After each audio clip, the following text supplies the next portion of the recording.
Hello everyone, my name is OPSR, and welcome to the official announcement of my new tournament, Draft 3.0. This is the third edition of a Minecraft speedrun tournament that I have participated in the past and was run by my friend Cobra. However, I was given the chance to create and direct Draft 3.0, and I am more than happy to do so. This video is going to explain, as quickly as I can, how drafting works, how the tournament will work, and how you can join, most importantly. So I won't keep you waiting here any longer. Let's talk about the tournament. First thing about this tournament, it is exclusively for the Bedrock edition of Minecraft. I'm sorry the intro was in Java edition. I didn't feel like walking downstairs to my PlayStation 5. My apologies, but it is just Bedrock edition. To begin, joining the tournament is very simple. Just download Discord and join this Discord server, linked in the description of this video, and I'm sure it's in other places too. This draft server is our base of operations for all things draft related and for any draft tournaments or other tournaments we might host in the future. Most of the information here is in announcements. You're gonna join the server, you're gonna click the enter draft button, and you're gonna click on this little fox here. That will give you the draftee role and means you are eligible to be drafted for the tournament. If you don't have this role, you cannot be drafted. That means if you can't join the Discord server for any reason, I'm sorry, but you cannot participate in the tournament. It's just too complicated to have to communicate with all of your teammates without actually them having Discord. It's complicated, I'm sorry, but there's no workaround, so you have to click this fox and give yourself the role. Don't click it twice, make sure you have it once. You get the idea. With this process out of the way, let's talk about how getting drafted will work. In order to participate in the tournament, you need to be drafted or picked up as a free agent, we'll talk about that later, by one of our two team captains, Cobra or Danny15. On the night of June 11th, 2023, dates got changed a little bit, Danny and Cobra will take turns selecting runners with the draftee role. The only exception is Danny gets his second and third pick right here, just to balance out the draft sort of stock that both of these runners have. They will pick from a list that will be somewhere over here of the runners who have the draftee role. They're going to take turns picking the best available runner until eventually 30 different runners are picked. If you're not in these initial 30 runners picked, don't worry, you're not out of the tournament.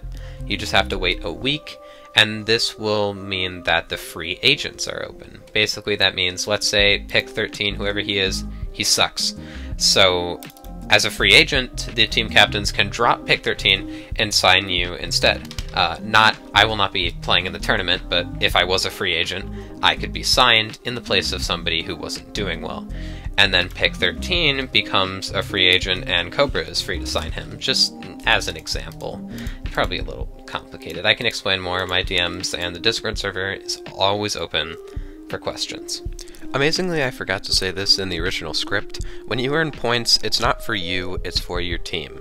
So if you get dropped, any points you earned in the past still count for your team. And if you're a free agent who doesn't have a team yet, any points you get will mean absolutely nothing. When you join a team, they do not transfer, because those points were not earned for a team. If you're confused about points, don't worry, I'll talk about points in a second. Once a player is on one team, they cannot be drafted to the other team. I think that probably is obvious. 30 runners will be drafted.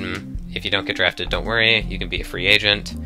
And yeah, everyone gets hopefully a chance to shine, but not everyone does. Do understand that only a select few can be in this tournament.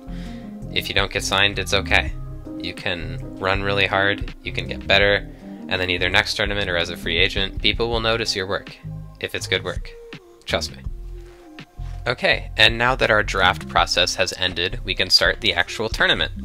This is a leaderboard, and all of these spots on the leaderboard will be filled with runs from runners that are drafted. You guys, pretty simple. It's a little different than previous tournaments because you do not get points for the completions. You only get points for the completions at the end of the tournament. You do not get 500 points for getting this run. You get 500 points if this run is in this place at the end of the 3 weeks of the tournament. These dates are wrong. We had some date changes. It's going to go from June 12th to July 2nd. On July 2nd, whoever's in all these spots get these many points. These points are subject to change at some point. so these aren't completely locked in, but you get the general idea of what categories are important and which ones are less important. I'll scroll through it really quick. Some quick things to note are because console has less categories, some of the points are worth more, just to make it sort of even out, just because console has less things it can run. Then we get into, don't want to scroll too far, we get into the sub-main cats, and this is all advancements, if you want to run that. All achievements, sorry. All bosses, random seed, set seed, glitched. You don't have to use glitches, but they're allowed, so go crazy. Peaceful, Icarus, pretty self-explanatory. Categories that will be available for the full 3 weeks to run, and the reason I need to specify that is because of these things you might have noticed called weekly cats. And this is, instead of you earning points at the end of the 3 weeks, you earn points at the end of each week. So there will be 12 throughout the entire tournament, and they'll cycle. So the categories that are available in week 1 will be different than week 2 and week 3, and in total it's a lot of points, and it's probably more fun than 1.16 RSG. So I do recommend running these. These are going to be new categories, some of which I invented, some of which you've never seen before, some of which both, and some of which that are on the leaderboards but are generally underrepresented, and I want to give them a little more spotlight. So I hope you enjoy these. This is definitely the riskiest decision I will make in the draft tournament because it's not very meta for what speedrunners like to run, but I'm hoping you guys enjoy it, and if you don't, well, I don't like you then. Another thing I feel needs to be said in this video, because it's a rule, and it's a difficult rule to enforce, but I am trusting you guys on this. Because of this leaderboard system being different than everything else where you can't earn points for every run guaranteed, you need to submit runs within 12 hours of them being completed. Because if you're hiding a first place run, it completely ruins the tournament for the other team. It's a strategy that's too overpowered, too difficult for me to handle, too difficult for the other team to handle. It's just an overpowered advantage that I don't want any team to have over another. It's an unfair advantage, and I will not allow it. If I suspect runs are being hidden and teams are doing things that teams shouldn't, I will penalize not just the runner, but the entire team, along with taking down the runs. And I will not hesitate. I know I've been lenient about things like this in the past, but this is my tournament, my rules. I will not tolerate people hiding runs for more than 12 hours after they're completed. If you want to hide them for 12 hours, fine, whatever. I can't enforce that. But yes, please submit the runs within 12 hours of them being completed, or they're not going to count for the tournament. I'm sorry. Another thing you might notice is these two boxes right here. Well, they're a little zoomed out because I didn't mean to do that. I love this app. I love this laptop. Mobile controller will be counted as console for the entirety of the tournament, and console runners must play in 1.19/1.20, with the exception of, I scrolled too far, these two categories right here. This is because console obviously is disadvantaged because it can't switch versions, really. There are like 2 people in the entire universe who can, and I don't want to make that unfair for everyone else. Additionally, because of this, some people play on mobile with controller, and I don't want to destroy the chances of mobile having good runs, because controller is better than mobile, obviously. I mean, I'm a controller player, and I'm just better than Owen's good, so yeah, controller will not interfere with mobile because it will be counted as console. This way more runners can be in the console umbrella without ruining the fun for others, and this way the people in the console umbrella won't be unfairly, like, overpowered. It's kind of the same with hiding runs. I want it to be balanced. I want everything to be balanced. Everyone has the same chance of shining as everyone else, and there's a lot of spots to shine, especially for main categories.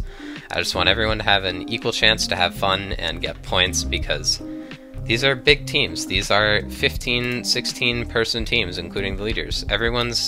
And even though there's a lot, every person's going to need to pitch in. So I'm giving you guys a lot of chances too.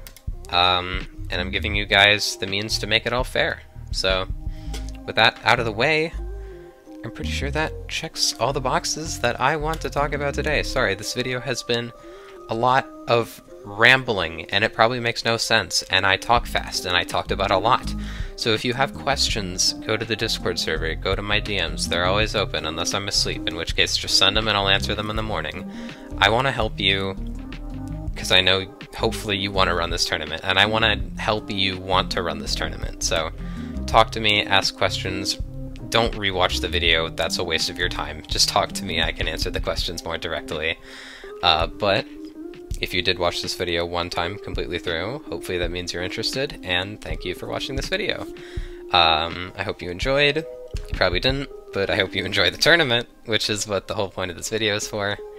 And thank you for watching, regardless. See you guys all next time for non-Iceboat related content. Hooray.